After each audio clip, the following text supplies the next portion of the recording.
বাংলাদেশের স্বাধীনতার পর ১৯৭৪ সালের ৯ ফেব্রুয়ারি বিশেষ ক্ষমতা আইন নামের একটি আইন প্রণয়ন করা হয়।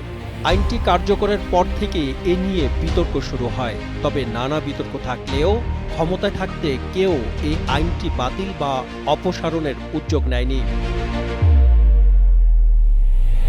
মূলত স্বাধীনতার পর দেশে অসৎ ব্যবসায়ীদের দৌরাত্ম্য বেড়ে গেলে তাদের নিয়ন্ত্রণে এই বিশেষ আইন প্রণয়ন করা হয়। বিশেষ এই আইনের আরও উদ্দেশ্য ছিল বিশেষ ব্যবস্থা বা বিশেষ ক্ষমতার মাধ্যমে রাষ্ট্রবিরোধী কার্যকলাপ প্রতিহত করা। একই সাথে কিছু গুরুতর অপরাধে দ্রুত বিচার এবং কঠোর শাস্তি ব্যবস্থা করাই ছিল এই আইনের উদ্দেশ্য। বিনা অপরাধে যে কাউকে গ্রেপ্তার ও দমন আইনগতভাবে বৈধ হয়ে ওঠে এই আইনের মাধ্যমে। তাই একে কেউ ডাকেন কালো আইন। সব মশার বিরুদ্ধে সুরক্ষা দিতে এলো বসুন্ধরা এক্সট্রিম অ্যারোসল, মশার বিরুদ্ধে এক্সট্রিম সুরক্ষা। আবার কেউ বলেন নিবর্তন বা নিপীড়ন আইন। তবে অবাক করা বিষয় হলো ক্ষমতার মসনদে বসার পর বিরোধী মতকে দমন করতে অস্ত্র হিসেবে এই আইনকে ব্যবহার করা হয়। তাই সরকার বদল হলেও এই আইন বদল বা বাতিল করেনি কেউ। বিশেষজ্ঞদের মতে সংবিধানে সংশ্লিষ্ট অনুচ্ছেদ ও এই আইন বাতিলের এখন কোনো বিকল্প নেই।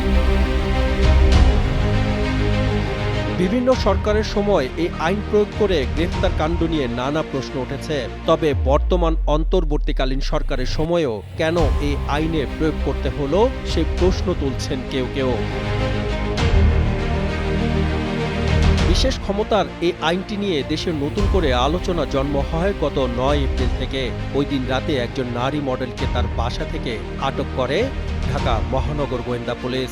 কী কারণে তাকে গ্রেফতার করা হয়েছে তখন কিছুই জানায়নি পুলিশ। আটকের ৩ দিন পর পুলিশের পক্ষ থেকে জানানো হয় মডেল মেঘনা আলমকে সুনির্দিষ্ট কারণে ১৯৭৪ সালের বিশেষ ক্ষমতা আইনে নিরাপত্তা হেফাজতে রাখা হয়েছে। এর কয়েকদিন পর রাজধানীর চারুকলা ইনস্টিটিউটে আগুনের ঘটনায়ও এই আইনে মামলা হয়। এ নিয়েও সমালোচনা শুরু হয়। চারুকলার ঘটনায় বিশেষ আইনে মামলা নিয়ে পুলিশ জানায় এই মামলা পুলিশ দায়ের করেনি, করেছে ঢাকা বিশ্ববিদ্যালয় কর্তৃপক্ষ। তাই বাদী কি আইনে মামলা করবেন সেটি একমাত্র বাদীর উপর নির্ভর করে। এই বিষয়ে পুলিশের কোনো এখতিয়ার নেই বলে জানানো হয়।